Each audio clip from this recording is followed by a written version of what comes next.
Hello everyone, welcome back to my YouTube channel. आज हम पढ़ेंगे दिल्ली सल्तनत के बारे में और मोहम्मद गौरी ने कैसे इंडिया में इन्वेड किया। हम उसके बारे में भी आज पढ़ेंगे। तो चलिए स्टार्ट करते हैं। सबसे पहले हम पढ़ेंगे मोहम्मद गौरी। मोहम्मद गौरी जो था वो अफ़गानिस्तान में आया था। जो गजनी है, गाजी, वो अफ़गानिस्तान में एक जगह का नाम है, वहाँ का सोल्जर था। तो उसने वहाँ का धीरे धीरे रूलर बनता गया, उसने तरक्की करी।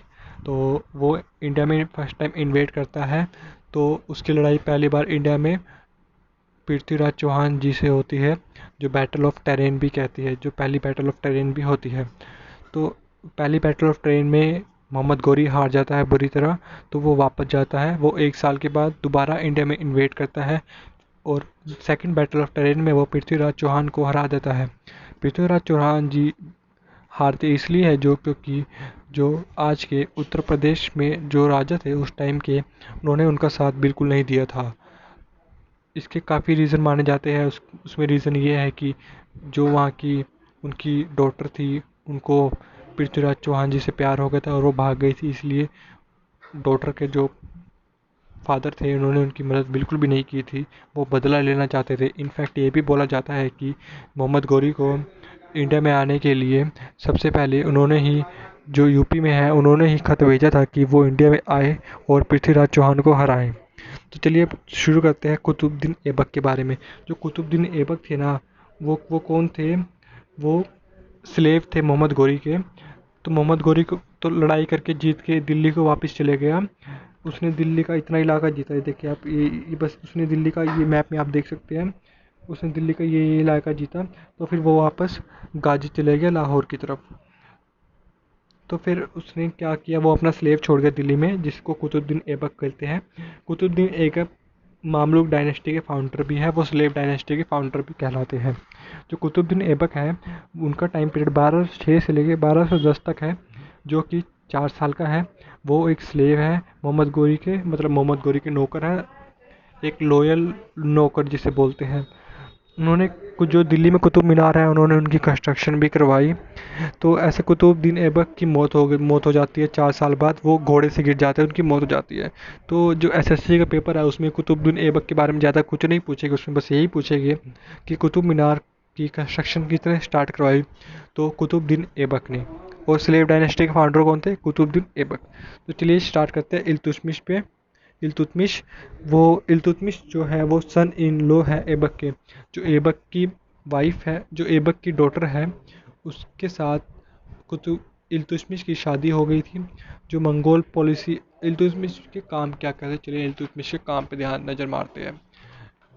उन्हें real founder of slave dynasty, इस उन्हें भी real founder of slave dynasty इसलिए कहा जाता है क्योंकि जो खाजी थे, जो मुस्लिम का जो सबसे ऊपर जो बैठते हैं उस टाइम के, उन्होंने उनसे मान्यता प्राप्त की थी कि सुल्तान ए हिंद की, जो कुतुबुद्दीन ऐबक ने नहीं की थी।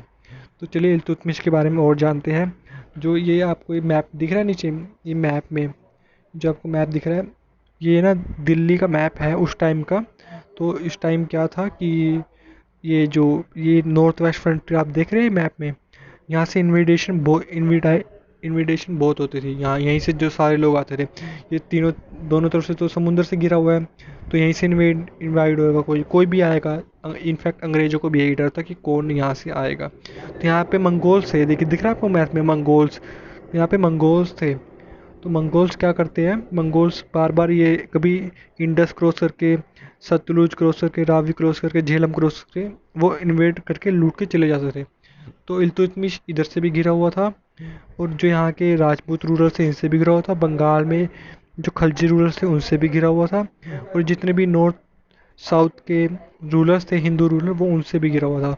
तो इल्तुतमिश बहुत ज़्यादा घिरा हुआ था। तो इल्तुतमिश ने क्या किया, चलिए देखते हैं। मंगोल पॉलिसी सेव इंडिया, जो यहाँ का रूलर था, उसने, जलालुद्दीन, वो मंगोल से भाग के दिल्ली आया इल्तुतमिश के पास मदद मांगने। इल्तुतमिश ने सीधा मना कर दिया कि हम तुम्हें शरण नहीं देंगे, क्योंकि मंगोल चंगेज़ खान का, जो चंगेज़ खान था, वो इंडिया में इन्वेड कर सकता था।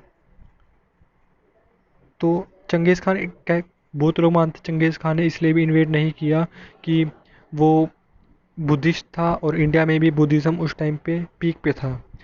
पीक पे तो नहीं था पर बुद्धिज़्म फॉलो करते थे। तो चंगेज़ खान था, उसने कोने सिस्टम शुरू किया। तंका जितल तंका जितल जो एडमिनिस्ट्रेशन था उसने एडमिनिस्ट्रेशन करा, जस्टिस को, आम लोगों को, जो नोबल्स थे उनको वो सजा देता था। उससे पहले चहलगानी सिस्टम शुरू किया, मतलब जो 40 नोबल्स का जो सिस्टम है नोबल्स का, ये आप आगे पढ़ेंगे, उसका सिस्टम उसने शुरू किया। और उसने क्या किया कि इधर इधर ना बहुत सारे इन्विटेशन होते थे नॉर्थ वेस्ट से, और उस कुतुबुद्दीन ऐबक की कैपिटल थी लाहौर। तो ऐबक ने, इल्तुतमिश ने क्या किया, उसने कैपिटल शिफ्ट करके दिल्ली ले आया वो कैपिटल, कि तुम यहाँ लड़ो, यहाँ कोई नहीं है। देखिए दिल्ली की इंपॉर्टेंस पता क्या है, वो गुजरात को भी कंट्रोल कर सकता है, साउथ को भी कंट्रोल कर सकता है और बंगाल को भी। जो ट्रेड रूट है ना ये वाला, जो ट्रेड रूट है ये वाला, इधर कन्नौज के इलाके को वो पूरा उसको कवर कर सकता है, जिससे उसे बहुत बेनिफिट होता है। तो यही था इल्तुतमिश का सफ़र। और इल्तुतमिश की अचीवमेंट पे ध्यान दे रहे थे हम, क्या है जो यहाँ पे ये रणथंभौर है, यहाँ पे ग्वालियर मालवा वाला रीजन, इसने इसको कंक्वायर करा, इसने इसको प्राप्त किया वहाँ के राजा को हरा के।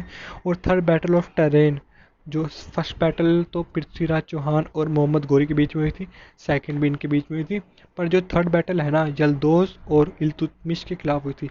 जो यलदोज है ना वो सिंध के रीजन में एक्टिव था, वो भी मोहम्मद गौरी का स्लेव था, पर इल्तुतमिश के साथ उसकी लड़ाई इसलिए हुई क्योंकि वो चाहता था कि वो दिल्ली को भी कैप्चर करे। तो त्रावड़ी के रीजन में ही इनकी लड़ाई हुई थी, जिसे टैलेंट बोलते हैं। इसने इक्तदारी सिस्टम भी स्टार्ट किया जो टैक्स कलेक्शन के लिए मशहूर है। और इसने नई करेंसी तंका और जितल भी करी। और जो अब्बासिद खलीफा थे ना, इसने वहाँ से मान्यता भी प्राप्त की कि सुल्तान हिंद है। तो आज के लिए इतना ही गाइस, आगे हम पढ़ेंगे गयासुद्दीन बलबन। Thank you.